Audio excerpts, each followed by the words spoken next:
भारत और पाकिस्तान के जन्म कुंडली का विश्लेषण करना महत्वपूर्ण है। इन देशों के जन्म के समय ग्रहों की स्थिति ने उनके भविष्य को आकार दिया है। भारत की कुंडली में चंद्रमा कर्क राशि में है, जो भावनात्मक और संवेदनशीलता को दर्शाता है। वहीं पाकिस्तान की कुंडली में चंद्रमा मिथुन राशि में है, जो संचार और अनुकूलनशीलता को दर्शाता है। दोनों देशों के बीच संघर्ष के समय ग्रहों की चाल और दशाएं महत्वपूर्ण भूमिका निभाती हैं।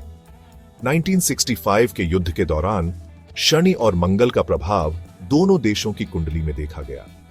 शनि का प्रभाव संघर्ष और कठिनाइयों को बढ़ाता है, जबकि मंगल आक्रामकता और युद्ध का प्रतीक है।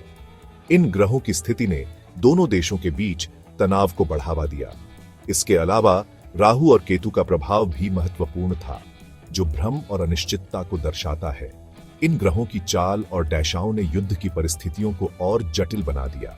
वैदिक ज्योतिष के अनुसार ग्रहों की इन चालों और दशाओं का विश्लेषण करके भविष्य के संभावित संघर्षों को समझा जा सकता है।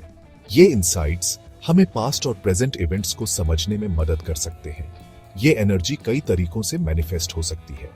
इन इन्फ्लुएंसेस को समझने से क्लैरिटी और गाइडेंस मिल सकता है। ये हमें मुश्किल समय से निकलने में भी मदद कर सकता है।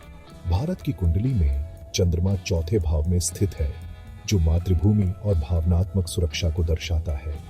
पाकिस्तान की कुंडली में चंद्रमा तीसरे भाव में है, जो पड़ोसी देशों के साथ संबंधों और संचार को प्रभावित करता है।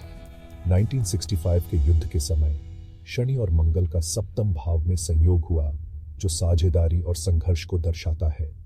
राहु और केतु का प्रभाव 12वें और 6ठे भाव में था, जो गुप्त शत्रुओं और संघर्षों को बढ़ावा देता है।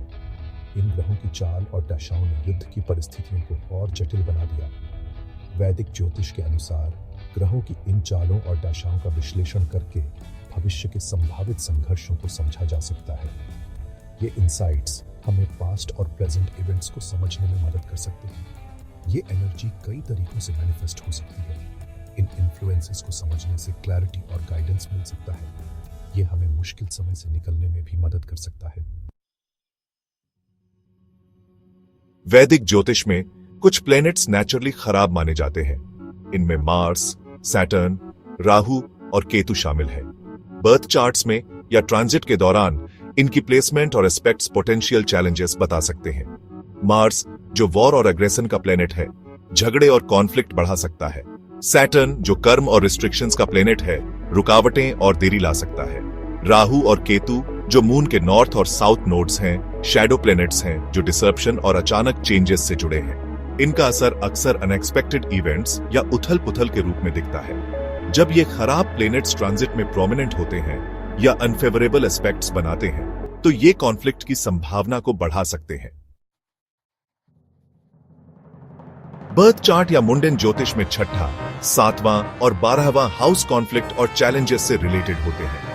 छठा हाउस दुश्मनों, झगड़ों और रुकावटों को दिखाता है। इस हाउस पर प्लेनेटरी इन्फ्लुएंसेस पोटेंशियल कॉन्फ्लिक्ट्स बता सकते हैं। 7वां हाउस पार्टनरशिप, एग्रीमेंट्स, लेकिन ओपन एनिमीज को भी दिखाता है। इस हाउस पर खराब प्लेनेट्स का असर होने से मतभेद या झड़प हो सकती है। 12वां हाउस आइसोलेशन, लॉसेस और फॉरेन लैंड्स को दिखाता है। इस हाउस से प्लेनेटरी ट्रांजिट्स कभी कभी इंटरनेशनल कॉन्फ्लिक्ट्स या फॉरेन रिलेशंस में चैलेंजेस के साथ होते हैं। भारत और पाकिस्तान के बर्थ चार्ट्स में छठा, 7वां और 12वां हाउस विशेष रूप से महत्वपूर्ण है। इन हाउसेस में प्लेनेटरी पोजीशंस और ट्रांजिट्स ने युद्ध के समय पर महत्वपूर्ण प्रभाव डाला। इन हाउसेस के प्रभाव से दोनों देशों के बीच संघर्ष और युद्ध की स्थिति बनी रही। ज्योतिष पुख्ता प्रेडिक्शंस नहीं देती, लेकिन ये पोटेंशियल ट्रेंड्स और इन्फ्लुएंसेस को समझने का एक फ्रेमवर्क दे सकती है। रीसेंट जियोपॉलिटिकल इवेंट्स जैसे इंडिया और पाकिस्तान के बीच टेंशन को वैदिक ज्योतिष के नजरिए से एनालाइज करके इंसाइट्स मिल सकती है। उदाहरण के लिए, इंडिया और पाकिस्तान के नेशनल चार्ट्स में स्पेसिफिक हाउसेस से मार्स और सैटर्न के ट्रांजिट्स को देखा जा सकता है। इसी तरह इन कॉन्फ्लिक्ट्स में अचानक चेंजेस या अनएक्सपेक्टेड इवेंट्स के रोल को समझने के लिए इन टाइम्स में राहु और केतु के इन्फ्लुएंस को स्टडी किया जा सकता है। इंडिया और पाकिस्तान के बर्थ चार्ट्स में इन प्लैनेटरी ट्रांजिट्स ने टेंशन और कॉन्फ्लिक्ट की स्थिति को बढ़ावा दिया है। ज्योतिषीय एनालिसिस कॉम्प्लेक्स है और इसका इस्तेमाल ज्योपॉलिटिकल आउटकम्स के बारे में पुख्ता घोषणाएं करने के लिए नहीं किया जाना चाहिए।